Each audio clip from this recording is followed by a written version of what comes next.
সফটওয়্যারের একটি রেক্ট্যাঙ্গেল নেওয়ার পরে অনেক সময় আমাদের হচ্ছে লাইনগুলো টানতে হয়। তো লাইনগুলো আপনারা কিভাবে টানবেন সেই প্রসেসটা দেখাবো আজকের ভিডিওতে। এখান থেকে ছেড়েছিলাম, তবে এখন আমি এখান থেকে স্টার্ট করতেছি। তো এইরকম লাইন সব দেওয়া হয়ে গেলে আপনারা যে কাজটা করবেন, যেমন ধরেন এখানে আমরা ফরন নেক উইথের মেজারমেন্টটা নিয়ে নিই। তো আমরা আবার রাইট বাটন ক্লিক করব, করার পরে দেখতেছেন এখানে সেগমেন্টে দিয়ে দেবো। এই লাইনের উপর একটা ক্লিক করব, এই লাইনের উপর একটা ক্লিক করার পরে কিবোর্ড থেকে সিতে প্রেস করব, অথবা এখানে দেখতেছেন ক্রিয়েট প্যারালাল সি, এখানে একটা প্রেস করলেই কিন্তু এই অপশনটা চলে আসবে। এখান থেকে 8.5 একটা 8.8 দিলাম, যাক 5 দিলে হয়। তো এরপরে আমরা এখানে যেটা করব, এখন এখান থেকে আমরা একটা লাইন ধরাবো। এই লাইনটা আমরা কিভাবে ধরাবো? এই লাইনটা ধরানোর জন্য সুন্দর একটি অপশন রয়েছে অন্যান্য সফটওয়্যারের মতনই। এখানে দেখতেছেন ড্রাফট নামে একটি অপশন রয়েছে। কিবোর্ড থেকে আপনারা যদি ডিতে প্রেস করেন সেক্ষেত্রে কিন্তু অপশনটি চলে আসবে।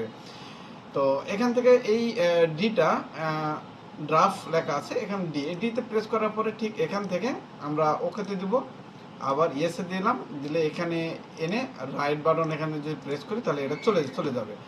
তো আবার যদি আমরা এটা দিতে চাই, আবার এখানে একটা প্রেস করলাম, ওকেতে দিলাম, ইয়েস, এখানে প্রেস করলাম, ওকেতে দিলাম, ওকে, আবার এখান থেকে নেকে দিলাম, ওকে, রাইট বাটন ক্লিক। আবার যদি এখানে আসি, হ্যামে যদি আসি, তাহলে হ্যামে এখান থেকে ঠিক এই বরাবর দিব, ওকে, ইয়েস, রাইট বাটন ক্লিক। আবার যদি রাইট বাটন ক্লিক করে এই যে সিলেক্ট টুলসে ক্লিক করলে এটা কিন্তু অলমোস্ট এরকম হয়ে যাবে। তো এটা কিন্তু অনেক সুন্দর একটি সফটওয়্যার। আসলে সব সফটওয়্যারই ভালো যদি আপনারা একটু কাজ শিখতে পারেন আর কি। তবে এখান থেকে আর্মন স্টেটের মেজারমেন্টটা নিব, রাইট বাটন ক্লিক, সিলেক্ট, এখান থেকে আবার সিতে প্রেস করলাম, সিতে প্রেস করে এখান থেকে আমরা 24 একটা মান দিলাম। আবার এখান থেকে ড্রাফটে চলে আসলাম, আবার এখান থেকে দিলাম ওকে, ওকে, এরপরে এখানে রাইট বাটন ক্লিক করে ওকে, ওকে। তো আজকে আমরা এই ড্রাফটের যে অপশনটা সেটা আমরা দেখলাম। এই ড্রাফট অপশনটাতে আপনারা কিভাবে এই লাইনগুলো আপনারা টানবেন।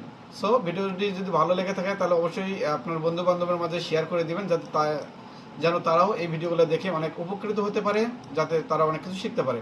তবে অবশ্যই এরপরে আপনারা সেভ দিয়ে দিবেন, তা না হলে এই পার্টটা অনেক সময় এখানে থাকবে না। খোদা হাফেজ।